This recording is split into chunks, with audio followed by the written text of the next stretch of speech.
नमस्कार विद्यार्थी मित्रों। तो हवे आपणे आजे आगळनो टॉपिक भणवानो छे चुंबकीय पदार्थना प्रकार। ख्याल आव्यो? એટલે चुंबकीय द्रव्यने आधारे पदार्थना प्रकार पाडवामां आवे छे। त्रण प्रकारना पदार्थो छे तो के डायामेग्नेटिक, पेरामेग्नेटिक अने फेरोमेग्नेटिक। डायामेग्नेटिक पदार्थने प्रतिचुंबकीय पदार्थ कहेवाय, पेरामेग्नेटिक पदार्थ ने अनुचुंबकीय पदार्थ कहेवाय अने फेरोमेग्नेटिक पदार्थ ने लोह चुंबकीय पदार्थ कहेवाय। ख्याल आव्यो आ वस्तुमां? એટલે ત્રણે ત્રણ પ્રકારો છે। કોના? તો કે ચુંબકીય પદાર્થોના પ્રકારો। આપણે આગળના વિડિયો લેક્ચરમાં જ્યારે આપણે સોલેનોઇડની અંદરના ભાગમાં कोई चुंबकीय द्रव्य धरावतो होय એટલે જેનું મેગ્નેટાઇઝેશન થઈ શકે અને જેનું મેગ્નેટાઇઝેશન શક્ય છે એટલા માટે આપણે વાક્ય ત્યાં લખતા હતા કે જેનું મેગ્નેટાઇઝેશન શૂન્ય ન હોય તેવા પદાર્થને જ્યારે સોલેનોઇડના ચુંબકીય ક્ષેત્રમાં મૂકવામાં આવે ત્યારે તેનું શું થાય? મેગ્નેટાઇઝેશન થાય। અને એ મેગ્નેટાઇઝેશન જે છે એ આપણે બોલતા હતા કે ચુંબકીય તીવ્રતાના સમપ્રમાણમાં હોય છે। ખ્યાલ આવ્યો? અને એ ચુંબકીય તીવ્રતાના સમપ્રમાણમાં હોય તો એ સમપ્રમાણને કાઢીને આપણે ત્યાં એક અચળાંક મૂકતા હતા કે જેને કહેવામાં આવે કાઈમેક્સ એમ। આપણે લખતા હતા આ રીતે કે મેગ્નેટાઇઝેશન એ તીવ્રતાના સમપ્રમાણમાં હોય, સમપ્રમાણ કાઢો એટલે આપણે અચળાંક મૂકતા હતા કાઈમેક્સ એમ ઇન્ટુ એચ। જ્યાં કાઈમેક્સ એમને આપણે કીધેલું શું કીધેલું આગળના વિડીયો લેક્ચરમાં કે માધ્યમ એટલે ચુંબકીય દ્રવ્યની સસેપ્ટિબિલિટી, એટલા માટે એને એવું પણ કહી શકાય કે મેગ્નેટિક સસેપ્ટિબિલિટી। ઓકે, ત્યારે કીધેલું કે મેગ્નેટિક સસેપ્ટિબિલિટી જો ધન હોય, મેગ્નેટિક સસેપ્ટિબિલિટી જો ઋણ હોય, જો મેગ્નેટિક સસેપ્ટિબિલિટી ધન હોય તો આ અને આ બંને એક જ દિશામાં હોય, એટલે મેગ્નેટાઇઝેશન અને ચુંબકીય તીવ્રતા બંને એક જ દિશામાં હોય। ओके, એટલા માટે આપણે આગળના વિડિયો લેક્ચરમાં પણ એક્સ્ટ્રા મુદ્દાઓમાં લખેલું કે જો કાઈમેક્સ ધન હોય તો એવા પદાર્થને પેરામેગ્નેટિક પદાર્થ કહેવાય અને કાઈમેક્સનું મૂલ્ય જો ઋણ હોય તો એવા પદાર્થને ડાયામેગ્નેટિક પદાર્થ કહેવાય। ખ્યાલ આવ્યો આ વસ્તુમાં? એટલે ખાસ યાદ રાખજો કે ચુંબકીય દ્રવ્યના પ્રકારો ઘણા બધા છે। ત્રણ પ્રકારમાંથી ડાયા, પેરા અને ફેરો। આજે આપણે એના વિશે જ વાત કરવાની છે। ડાયામેગ્નેટિક પદાર્થ કોને કહેવાય અને ડાયામેગ્નેટિક પદાર્થ જે છે એ પદાર્થને આપણે બાહ્ય ચુંબકીય ક્ષેત્રમાં મૂકીએ તો શું થાય તે એના વિશેનો આપણે અભ્યાસ કરવાનો છે। ખ્યાલ આવ્યો આ વસ્તુમાં? ઓકે, તો ચાલો તો ખાસ યાદ રાખવાનું છે પહેલો ટોપિક આપણે લેવાનો છે ડાયામેગ્નેટિક પદાર્થો। કેવા પદાર્થો? ડાયામેગ્નેટિક પદાર્થો। શબ્દ ઉપર ભાર આપજો કારણ કે ત્રણ પ્રકારના પદાર્થો છે। ચુંબકીય દ્રવ્યના ત્રણ પ્રકાર છે, ડાયા, પેરા અને ફેરો। ખ્યાલ આવ્યો આ વસ્તુમાં? ઓકે, તો ડાયામેગ્નેટિક પદાર્થો પહેલાં કયા કયા છે એના આપણે ઉદાહરણ લઈએ તો bismuth, copper, lead, silicon, nitrogen, પાણી, સોડિયમ ક્લોરાઇડ, આ બધા શું છે તો કે ડાયામેગ્નેટિક પદાર્થો છે। ઓકે, આના વિશે આપણે વાત કરવાની છે આગળ હમણાં, અને આપણે પરફેક્ટ ડાયામેગ્નેટિક પદાર્થ કોને કહેવાય એના વિશે જાણકારી લઈશું। ઓકે, ચાલો આપણે કોઈ પણ એક પદાર્થ લઈએ છીએ। ઓકે, આ જે પદાર્થ છે ને એ ઘન પદાર્થ છે માની લો। ઓકે, તો આ પદાર્થની અંદર રહેલા પરમાણુ કે અણુઓ, ખ્યાલ આવ્યો આ વસ્તુમાં? આ પદાર્થમાં રહેલા પરમાણુ માની લો કે, અને એ પરમાણુના ઇલેક્ટ્રોન, ખાસ યાદ રાખજો પદાર્થ હોય, પદાર્થના પરમાણુ અને પરમાણુના ઇલેક્ટ્રોન જે છે એ તમને ખબર છે કે તમારે કેમિસ્ટ્રીમાં આવે છે કે ઇલેક્ટ્રોન જે છે ને એ પોતાની કક્ષામાં એટલે બાહ્યતમ કક્ષામાં રહેલા મુક્ત ઇલેક્ટ્રોન એ કક્ષામાં શું કરે છે તો કે ભ્રમણ કરે છે।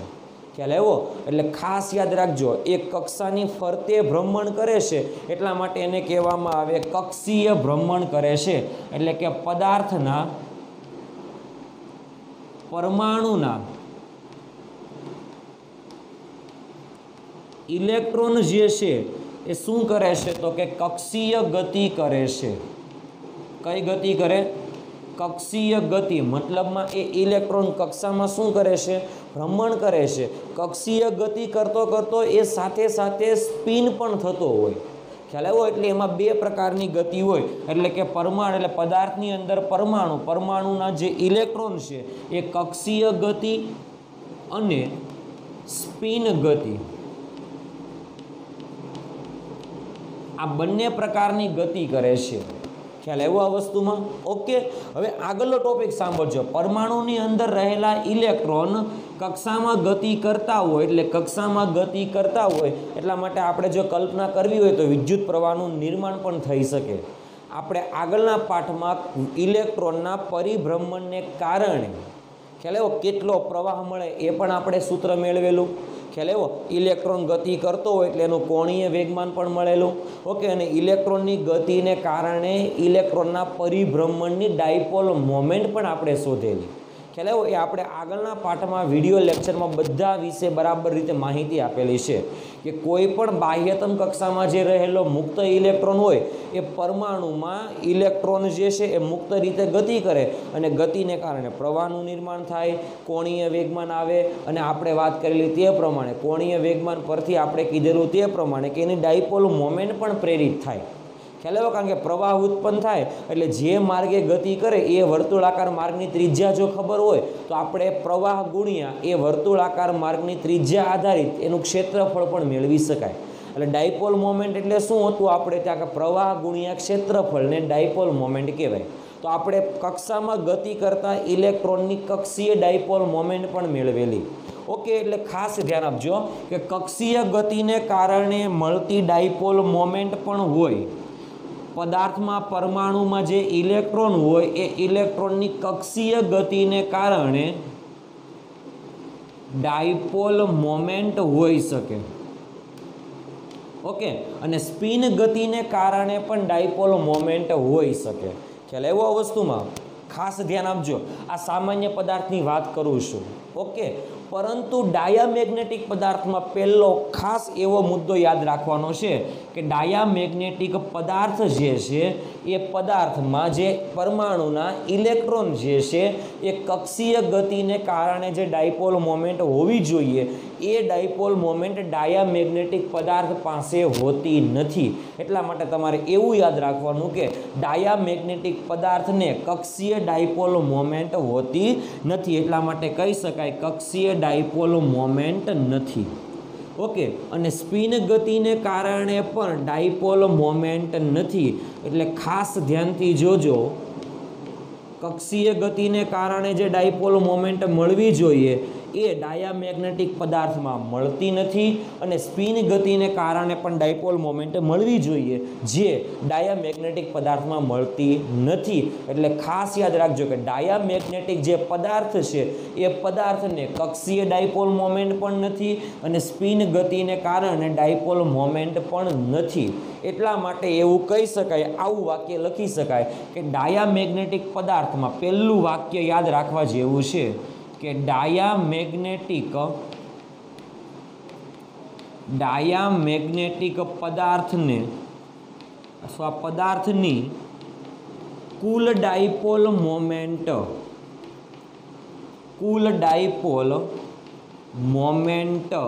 કેવી છે? શૂન્ય છે. ઓકે. ડાયામેગ્નેટિક પદાર્થની કુલ ડાયપોલ મોમેન્ટ કેવી છે? શૂન્ય છે. એટલે આ ખાસ યાદ રાખવાનું છે. ઓકે. સામાન્ય સ્થિતિમાં આપણે જો વાત કરીએ તો ઓકે. ચાલો માની લો કે આ ડાયામેગ્નેટિક પદાર્થ છે તો આ ડાયામેગ્નેટિક પદાર્થની કક્ષીય ડાયપોલ મોમેન્ટ પણ શૂન્ય અને સ્પિન ગતિને કારણે જે ડાયપોલ મોમેન્ટ હોય એ પણ કેવી? શૂન્ય. માટે બંનેનો સરવાળો કરાવો એટલે કુલ ડાયપોલ મોમેન્ટ કેવી થાય? તો કે શૂન્ય થાય. કેવી થાય?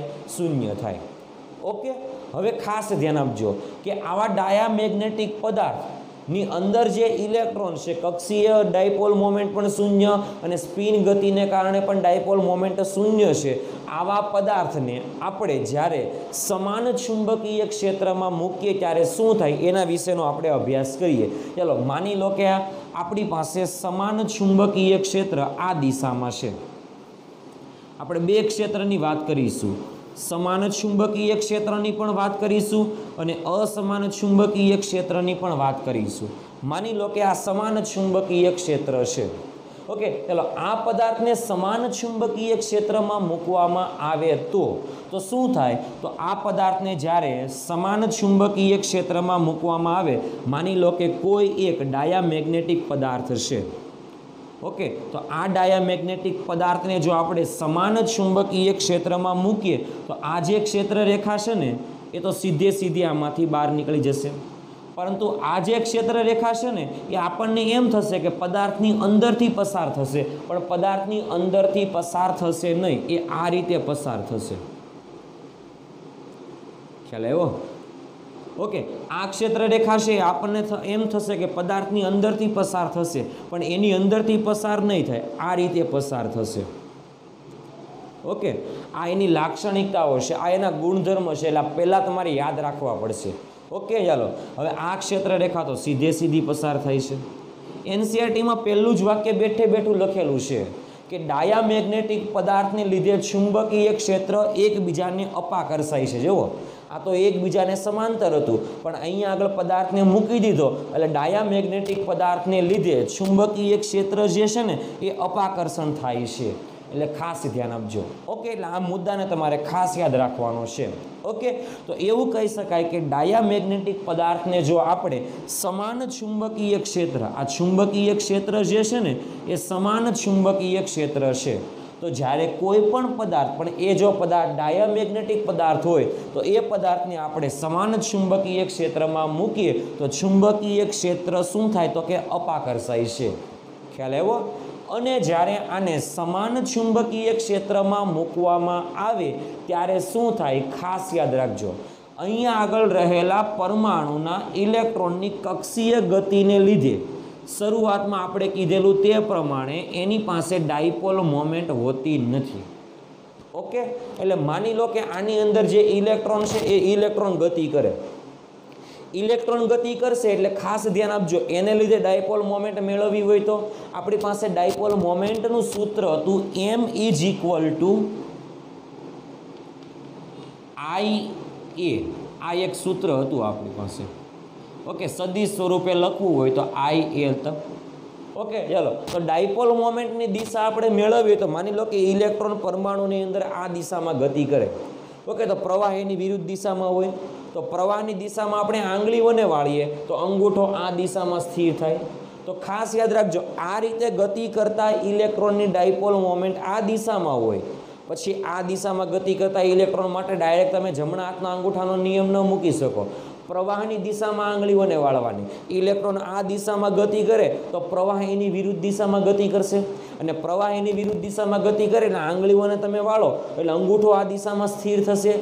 आ दिशा में अंगूठो स्थिर थाय એટલે कही शकाय कि आ दिशा में गति करता आ दिशा में गति करता इलेक्ट्रॉन माटे डायपोल मोमेंट आ दिशा में होय तो एनी विरुद्ध दिशा में गति करता इलेक्ट्रॉन माटे डायपोल मोमेंट आ दिशा में होय। केम तो कि जो आ दिशा में इलेक्ट्रॉन गति करता होय तो प्रवाह एनी विरुद्ध दिशा में होय तो आ दिशा में आंगळीओने गोठववामां आवे तो अंगूठो आ दिशा में स्थिर थाय।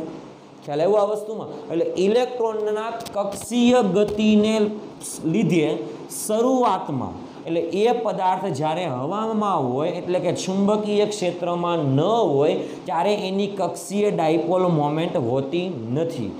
ओके, परंतु જ્યારે એની આજુબાજુના વિસ્તારમાં અથવા એ પદાર્થને સમાન ચુંબકીય ક્ષેત્રમાં જો મૂકવામાં આવે તો એ ઇલેક્ટ્રોનના કક્ષીય ગતિને લીધે એની અંદર ડાયપોલ મોમેન્ટ પ્રેરિત થાય છે। ખાસ યાદ રાખજો। ઓકે, અને એ ડાયપોલ મોમેન્ટ જો ક્ષેત્રની દિશામાં પણ હોઈ શકે અથવા ક્ષેત્રની વિરુદ્ધ દિશામાં પણ હોઈ શકે। ખ્યાલ આવ્યો? કારણ કે પરમાણુની અંદર ઇલેક્ટ્રોન કઈ દિશામાં ગતિ કરતા હોય એ આપણને પણ ખબર નથી, પણ આપણે એવું માનવાનું કે કક્ષામાં ગતિ કરતા હોય અને એને કક્ષાની ગતિને લીધે જો ડાયપોલ મોમેન્ટ પ્રેરિત થતી હોય એટલે કે પ્રેરિત તો થશે જ। જ્યારે સમાન ચુંબકીય ક્ષેત્રમાં મૂકવામાં આવે ત્યારે ડાયપોલ મોમેન્ટ તો પ્રેરિત 100% થશે। ખ્યાલ આવ્યો આ વસ્તુમાં? પરંતુ ડાયપોલ મોમેન્ટની દિશા બે હોવાની શક્યતા છે, એક બાહ્ય ચુંબકીય ક્ષેત્રની દિશામાં અને બાહ્ય ચુંબકીય ક્ષેત્રની વિરુદ્ધ દિશામાં। ખ્યાલ આવ્યો આ વસ્તુમાં?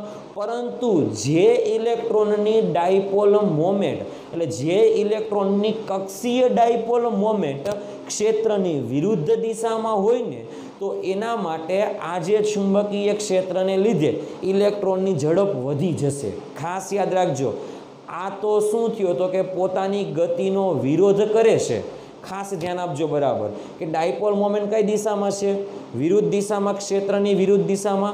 ख्याल आव्यो ने? क्षेत्रनी विरुद्ध दिशा में डायपोल मोमेंट होय एवा ज इलेक्ट्रॉननी झड़प वधे छे। आवुं तो वैज्ञानिक लेन्जे कीधेलुं, पण एना विशेनो अभ्यास आपणे आगळना पाठमां करवामां आवशे हजू।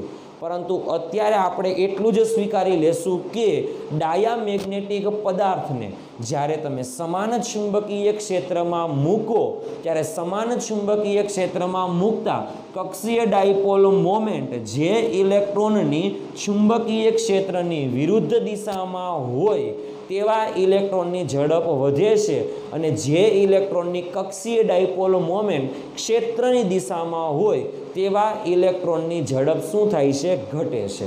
ख्याल आव्यो? एटले केवा इलेक्ट्रॉननी झड़प वधशे तो के बाह्य चुंबकीय क्षेत्रनी विरुद्ध दिशामां जे इलेक्ट्रॉननी कक्षीय डायपोल मोमेंट होय ते इलेक्ट्रॉननी शुं थशे तो के झड़प वधशे। ख्याल आव्यो आ वस्तुमां? એટલે આ કોન્સેપ્ટને તમારે બરાબર રીતે યાદ રાખવાનો છે। ओके, चलो तो आनी अंदर बधा ज इलेक्ट्रॉननी जो मानी लो के आनी अंदर रहेला इलेक्ट्रॉननी कक्षीय गति एवी छे के जेने लीधे डायपोल मोमेंट क्षेत्रनी विरुद्ध दिशामां गोठवाय छे। ख्याल आव्यो आ वस्तुमां? ओके, तो एवा बधा ज इलेक्ट्रॉनना परिभ्रमणने लीधे कक्षीय डायपोल मोमेंट होय तो कोई एक समये आ बधा ज इलेक्ट्रॉननी कक्षीय डायपोल मोमेंट एक ज दिशामां थई जाय छे अने ए कई दिशामां थाय तो के क्षेत्रनी विरुद्ध दिशामां थाय। એટલા માટે જ્યારે આ પદાર્થને બાહ્ય ચુંબકીય ક્ષેત્રમાં ન રાખવામાં આવેલું ત્યારે તેની કક્ષીય ડાયપોલ મોમેન્ટ શૂન્ય હતી, અહીંયા આગળ શૂન્ય રહેતી નથી। અહીંયા આગળ कक्षीय डायपोल मोमेंट आ पदार्थनी अंदर प्रेरित थाय छे परंतु ए बाह्य चुंबकीय क्षेत्रनी विरुद्ध दिशामां प्रेरित थाय छे। ओके, आपणे आगळना पाठमां कीधेलो के गजिया चुंबकनी डायपोल मोमेंट S थी N तरफ होय तो मानी लो कि अहीं आगळ डायपोल मोमेंट आनी विरुद्ध दिशामां प्रेरित थाय छे तो आपणे एवुं कही शकाय के आ जे डायामेग्नेटिक पदार्थ छे એટલે કે प्रतिचुंबकीय पदार्थ थई गयो। ख्याल आव्यो? એટલે આનું મેગ્નેટાઇઝેશન થયું। આપણે આગળના પાઠમાં આગળના વિડિયો લેક્ચરમાં કીધેલું મેગ્નેટાઇઝેશન એટલે શું તો કે ડાયપોલ મોમેન્ટ બધી કોઈ એક જ દિશામાં સ્થિર થઈ જવી જોઈએ, એટલે એક જ દિશામાં હોવી જોઈએ। ओके, तो ए पदार्थ है ने ए चुंबकत्व धारण करी सके। એટલે खास याद राखजो कि जे पदार्थनी डायपोल मोमेंट शून्य होय तो ए पदार्थ चुंबकत्व धारण करी सकतो नथी। खास याद राखजो એટલે ए पदार्थनी आजूबाजूमां चुंबकीय क्षेत्र न होय परंतु जे पदार्थ में डायपोल मोमेंट एक ज दिशा में होय परंतु चुंबकीय डायपोल मोमेंट पदार्थनी कोई एक ज दिशा में होय तो ए पदार्थ ने आपणे चुंबकीय पदार्थ तरीके ओळखी शकाय।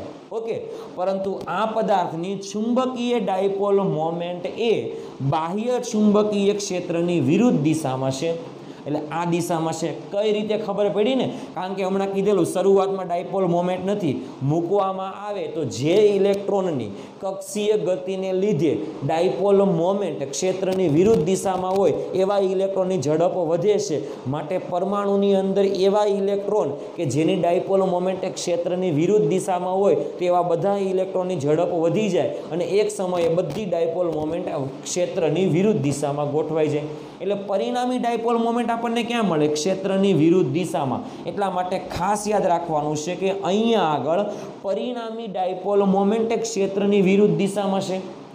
ओके, એટલા માટે આપણે કહી શકાય કે આ જે प्रतिचुंबकीय पदार्थ हशे ने एनो S छेड़ो होय अने आ N छेड़ो होय तो ज डायपोल मोमेंट S थी N आ दिशामां शक्य छे।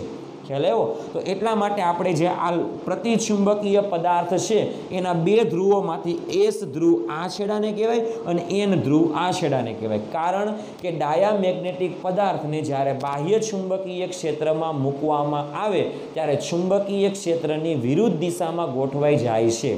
એટલે કે ચુંબકીય ક્ષેત્રની તીવ્રતા આ દિશામાં, આનું મેગ્નેટાઇઝેશન આ દિશામાં છે એટલે પરસ્પર કઈ દિશામાં? વિરુદ્ધ દિશામાં। માટે કાઇમેક્સ એનો ઋણ છે એટલા માટે આપણે શરૂઆતમાં કીધેલું। ઓકે, એટલા માટે તમને જો અહીંયા લખેલું છે કે ડાયામેગ્નેટિક પદાર્થ માટે કાઇમેક્સનું મૂલ્ય નાનું છે પરંતુ કેવું છે? ઋણ છે। ખ્યાલ આવ્યો? કાઇમેક્સનું મૂલ્ય તમે ઋણ મૂકો એટલે આ સમીકરણ આધારિત તમને સમીકરણ શું મળે? ખાસ ધ્યાનથી જોજો। Magnetization is equal to minus chi max M into H. એટલે મેગ્નેટાઇઝેશન અને ક્ષેત્રની તીવ્રતા બંને કઈ દિશામાં છે? વિરુદ્ધ દિશામાં, માઇનસ હશે એ દર્શાવે છે. એટલા માટે કાઇમેક્સ એ કેવા મળશે? ડાયામેગ્નેટિક પદાર્થ માટે ઋણ મળશે. એટલે ત્રીજો મુદ્દો ખાસ યાદ રાખવાનો કે ડાયામેગ્નેટિક પદાર્થ કોને કહેવાય? તો ડાયામેગ્નેટિક પદાર્થ એને જ કહેવાય કે જ્યારે એ પદાર્થને આપણે બાહ્ય ચુંબકીય ક્ષેત્રમાં મૂકીએ તો એ પદાર્થની પરિણામી ચુંબકીય ડાયપોલ મોમેન્ટ જે છે ને એ ક્ષેત્રની વિરુદ્ધ દિશામાં ગોઠવાઈ જાય તો આપણે એવા પદાર્થને ડાયરેક્ટ કહીશું કે આ પદાર્થને શું કહેવામાં આવે? ડાયામેગ્નેટિક પદાર્થ. કેવો પદાર્થ? ડાયામેગ્નેટિક પદાર્થ. એટલે આ ખાસ યાદ રાખવાનો છે. ઓકે, એટલા માટે એનું કાઇમેક્સનું મૂલ્ય કેવું મળે છે? ઋણ મળે. કેવું મળે? ઋણ. આપણે આને ક્યાં મૂકેલો? સમાન ચુંબકીય ક્ષેત્રમાં. ક્યાં? સમાન ચુંબકીય ક્ષેત્રમાં. જો આને અસમાન ચુંબકીય ક્ષેત્રમાં મૂકીએ તો ચાલો હું તમને અસમાન ચુંબકીય ક્ષેત્ર આપી દઉં. ચાલો, અસમાન ચુંબકીય ક્ષેત્ર એટલે ક્ષેત્ર રેખાઓ કંઈ નક્કી ન હોય, ક્યાંક નજીક નજીક હોય, ક્યાંક દૂર દૂર હોય. ઓકે, જ્યાં ક્ષેત્ર રેખાઓ દૂર દૂર ત્યાં ક્ષેત્ર નબળું, અને જ્યાં ક્ષેત્ર રેખાઓ નજીક નજીક ત્યાં ક્ષેત્ર કેવું હોય? પ્રબળ હોય. ઓકે, આ અનિયમિત ચુંબકીય ક્ષેત્રમાં જ્યારે ડાયામેગ્નેટિક પદાર્થને મૂકવામાં આવે ત્યારે કીધેલું તે પ્રમાણે આની અંદર ડાયપોલ મોમેન્ટ એ ક્ષેત્રની કઈ દિશામાં ગોઠવાય? વિરુદ્ધ દિશામાં ગોઠવાય. એટલા માટે આ છેડો એસ ધ્રુવ તરીકે વર્તે અને આ છેડો એન ધ્રુવ તરીકે વર્તે. આપણે આગળના વિડીયો લેક્ચરમાં કીધેલું કે જ્યારે ચુંબકીય ક્ષેત્રમાં ગજિયા ચુંબકને મૂકવામાં આવે ત્યારે એન ધ્રુવ પર ક્ષેત્રની દિશામાં બળ લાગે અને એસ ધ્રુવ પર ક્ષેત્રની વિરુદ્ધ દિશામાં બળ લાગે. એટલે આ એસ ધ્રુવ પર ક્ષેત્રની વિરુદ્ધ દિશામાં બળ લાગે એટલે આ એસ ધ્રુવ પર બળ આ દિશામાં લાગે છે. જુઓ, એફએસ, અને એન ધ્રુવ પર બળ ક્ષેત્રની દિશામાં લાગે છે એફએન. પણ તમે ધ્યાનથી જુઓ કે અહીંયા આગળ એસ ધ્રુવ પર ક્ષેત્ર પ્રબળ છે, એટલે કે આ ધ્રુવ પર બળ આ દિશામાં વધારે હશે અને આ ધ્રુવ પર ક્ષેત્રની દિશામાં બળ ઓછું હશે, કારણ કે આ ધ્રુવ પાસે ક્ષેત્ર નબળું છે એટલે બળ ઓછું લાગશે. આ ધ્રુવ પાસે ક્ષેત્ર પ્રબળ છે એટલે આ દિશામાં બળ વધારે લાગશે. એટલે અહીંયા આગળથી કહી શકાય કે એસ ધ્રુવ પાસે બળ મહત્તમ હોય અને એન ધ્રુવ પાસે બળ ઓછું હોય. એટલા માટે પરિણામી બળ જે છે ને એ આ દિશામાં લાગે છે. ખ્યાલ આવ્યો? ડાબી તરફ. કારણ કે પરિણામી બળ એટલે આપણે એને કહેવામાં આવે net force, F net. Net force કઈ દિશામાં લાગે છે? તો કે વધારે બળ કઈ તરફ? ડાબી તરફ. એટલે એફએસ બળ છે. અને ઓછું બળ કયું છે? તો કે જમણી તરફ. કયું બળ છે? એફ એન જેટલું બળ છે. ઓકે, એટલે પરિણામી બળ કઈ દિશામાં લાગે? તો કે પરિણામી જે બળ છે ને એ ડાબી તરફ લાગે છે. ઓકે, એટલે કહી શકાય કે પરિણામી બળ ડાબી તરફ. એટલે ડાબી તરફ તો ક્ષેત્ર કેવું છે? નબળું છે. જમણી તરફ ક્ષેત્ર કેવું છે? પ્રબળ છે.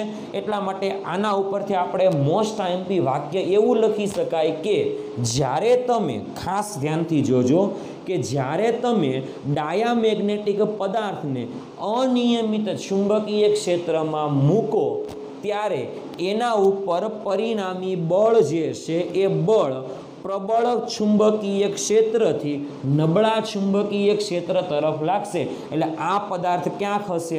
આમ ખસે. ક્યારે? જ્યારે એને અનિયમિત ચુંબકીય ક્ષેત્રમાં મૂકવામાં આવે તો. એટલા માટે આપણે અહીંયા આગળ વાક્ય લખી શકાય, ખાસ ધ્યાન આપજો. અહીંયા આગળ પણ સાથે સાથે લખી દો કે જ્યારે આ ડાયામેગ્નેટિક પદાર્થને અનિયમિત ચુંબકીય ક્ષેત્રમાં મૂકવામાં આવે ત્યારે પદાર્થ પર કઈ દિશામાં ચુંબકીય બળ લાગે? તો કે પ્રબળ ચુંબકીય ક્ષેત્રથી નબળા ચુંબકીય ક્ષેત્ર તરફ બળ લાગે. શા માટે? કારણ કે એફએસ વધારે, એફએન કેવું છે? ઓછું છે. એટલે અહીંયા આગળ કારણ કે ક્ષેત્ર વધારે એટલે એફએસ વધારે, ક્ષેત્ર ઓછું એટલે એફએન ઓછું. એટલે કહી શકાય કે મૂકવામાં આવે ત્યારે પ્રબળ ચુંબકીય ક્ષેત્રથી પરિણામી બળ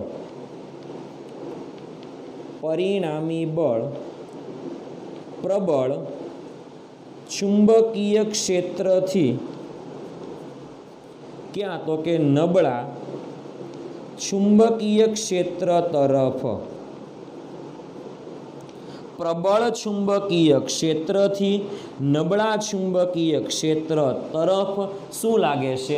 બળ લાગે. એટલા માટે બીજું વાક્ય એવું લખી શકાય કે ડાયામેગ્નેટિક પદાર્થ માટે જો યાદ રાખવું હોય તો ડાયામેગ્નેટિક પદાર્થને અનિયમિત ચુંબકીય ક્ષેત્રમાં મૂકવામાં આવે તો એના ઉપર બળ પ્રબળ ચુંબકીય ક્ષેત્રથી નબળા ચુંબકીય ક્ષેત્ર તરફ લાગે છે.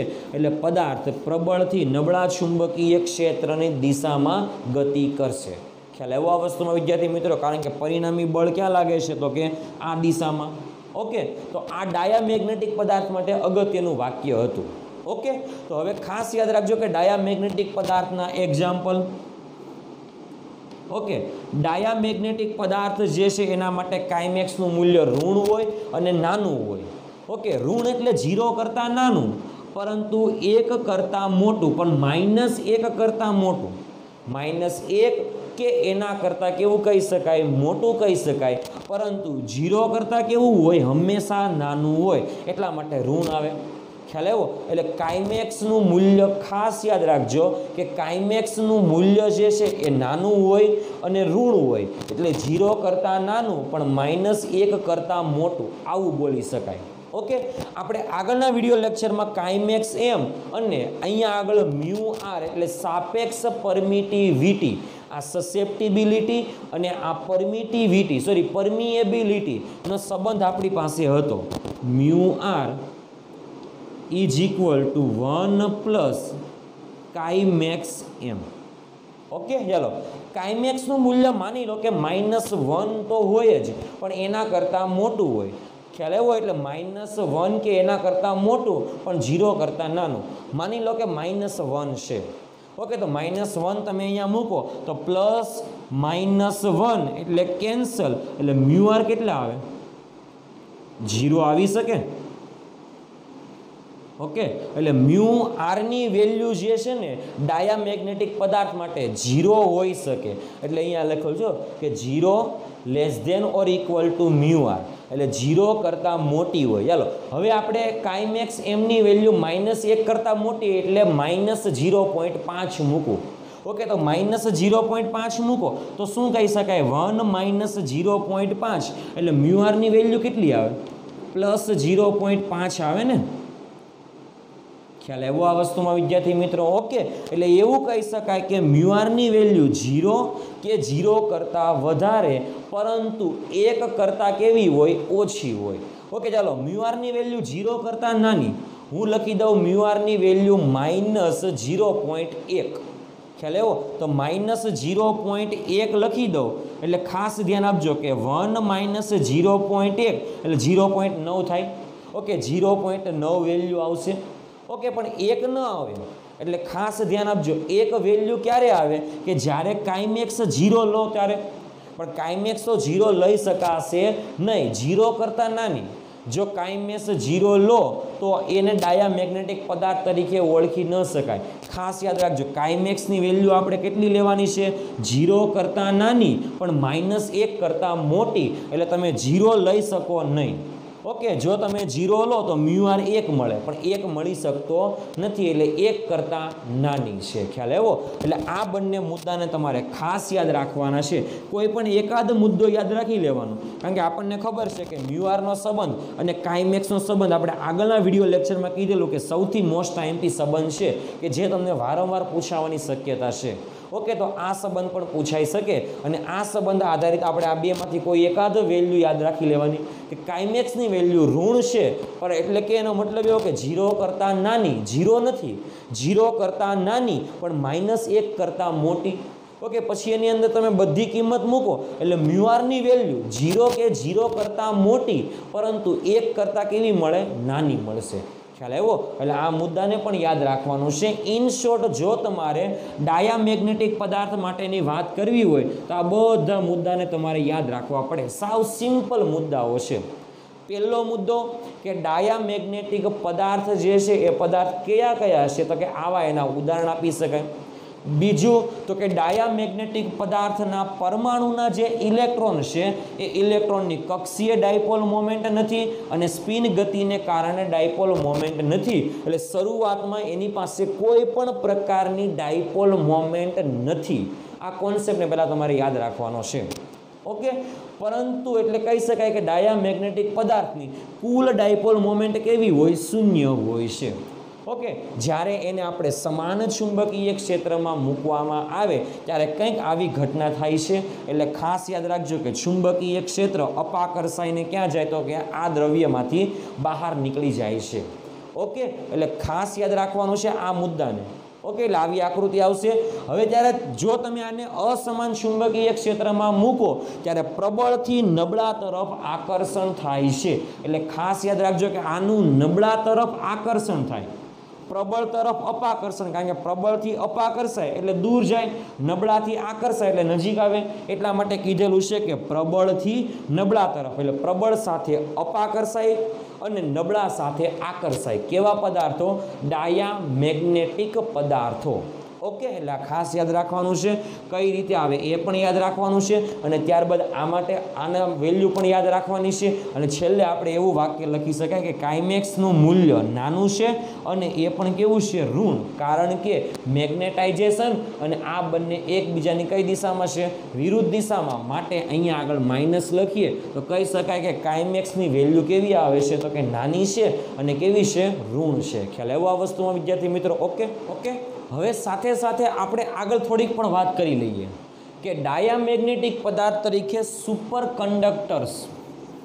હવે ખાસ યાદ રાખજો કે સુપર કંડક્ટર પદાર્થ એટલે શું એના વિશેની પહેલાં તમને હું વાત કરી દઉં કે સુપર કંડક્ટર અહીંયા લખું છું.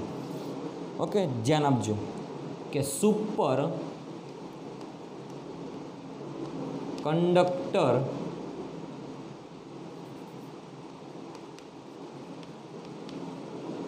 પદાર્થ. સુપર કંડક્ટર પદાર્થ એટલે શું? તો કોઈ પદાર્થ હોય ને એ પદાર્થનું અમુક તાપમાન નિશ્ચિત કરેલું હોય.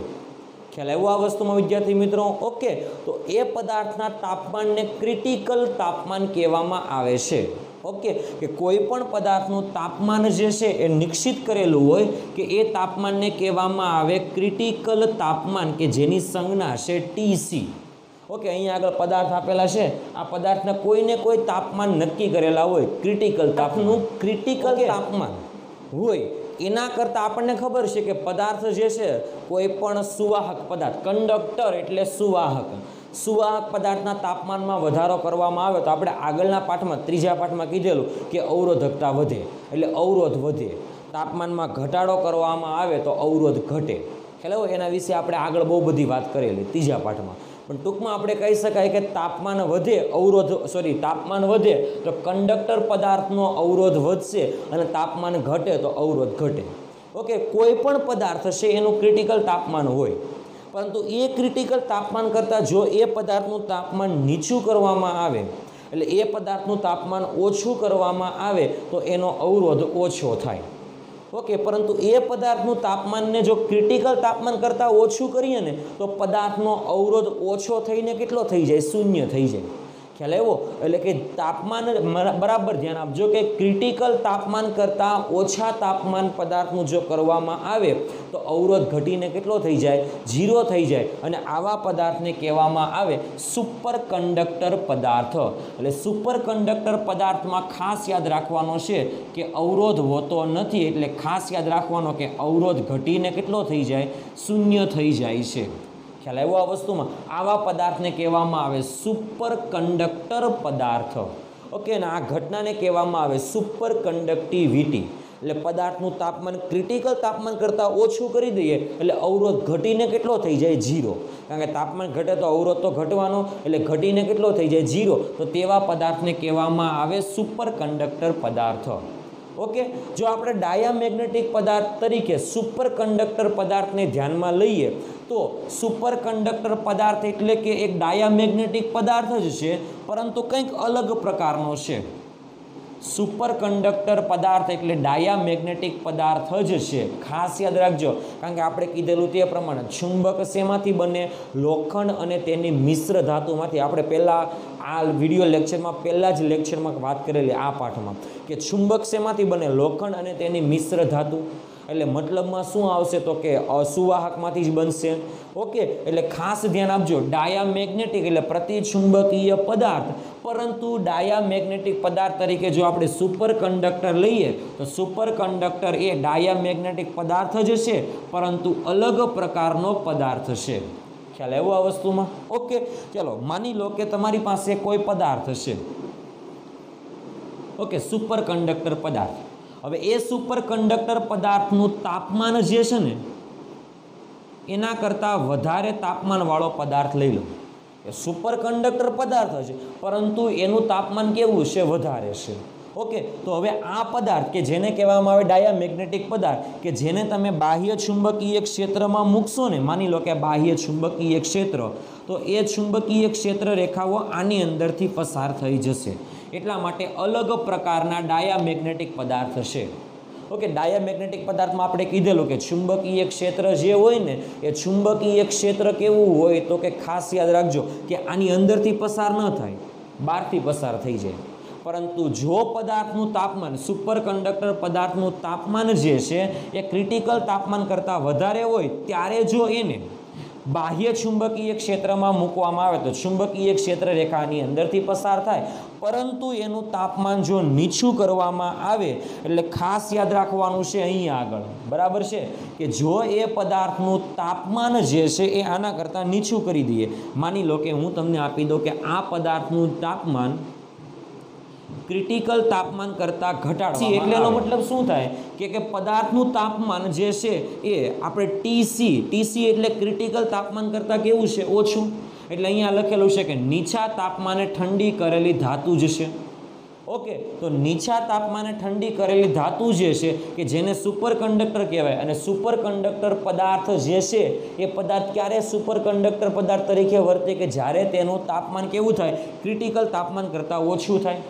આવા પદાર્થને જો આપણે બાહ્ય ચુંબકીય ક્ષેત્રમાં મૂકીએ ને તો એ ચુંબકીય ક્ષેત્ર પહેલાં અંદર તરફ હતું, અને જ્યારે તાપમાન ઘટાડવામાં આવે ત્યારે એ ચુંબકીય ક્ષેત્ર અંદર તરફથી પસાર થતું નથી, આ રીતે બહારથી પસાર થાય છે। આમ ખ્યાલ આવ્યો આ વસ્તુમાં? એટલે બધી જ ચુંબકીય ક્ષેત્ર રેખાઓ જે છે એ બધી જ ચુંબકીય ક્ષેત્ર રેખાઓ આ સુપર કંડક્ટર પદાર્થની બહારથી પસાર થાય છે, કોઈ ક્ષેત્ર રેખાઓ આની અંદરથી પસાર થતી નથી। એટલે ખાસ યાદ રાખવાનું છે કે સુપર કંડક્ટર પદાર્થને જો તમે ચુંબકીય ક્ષેત્રમાં મૂકો તો બધી જ ચુંબકીય ક્ષેત્ર રેખાઓ, બધી જ ચુંબકીય ક્ષેત્ર રેખાઓ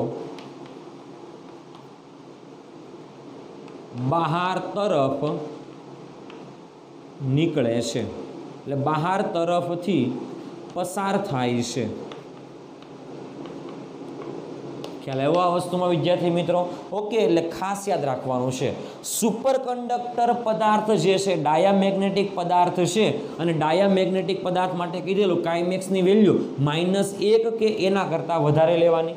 ઓકે, તો ડાયામેગ્નેટિક પદાર્થમાં જો સુપર કંડક્ટર હોય તો એની વેલ્યુ, કાઇમેક્સની વેલ્યુ -1 લેવાની। એટલે ખાસ યાદ રાખજો કે સુપર કંડક્ટર પદાર્થ માટે કાઇમેક્સ m બરાબર કેટલા થશે? -1 થશે। સૌથી મોસ્ટ એમસીક્યુ છે, આ એમસીક્યુમાં પણ પૂછાવાની શક્યતા છે કે કાઇમેક્સ m કેટલા હોય સુપર કંડક્ટર પદાર્થ માટે? -1।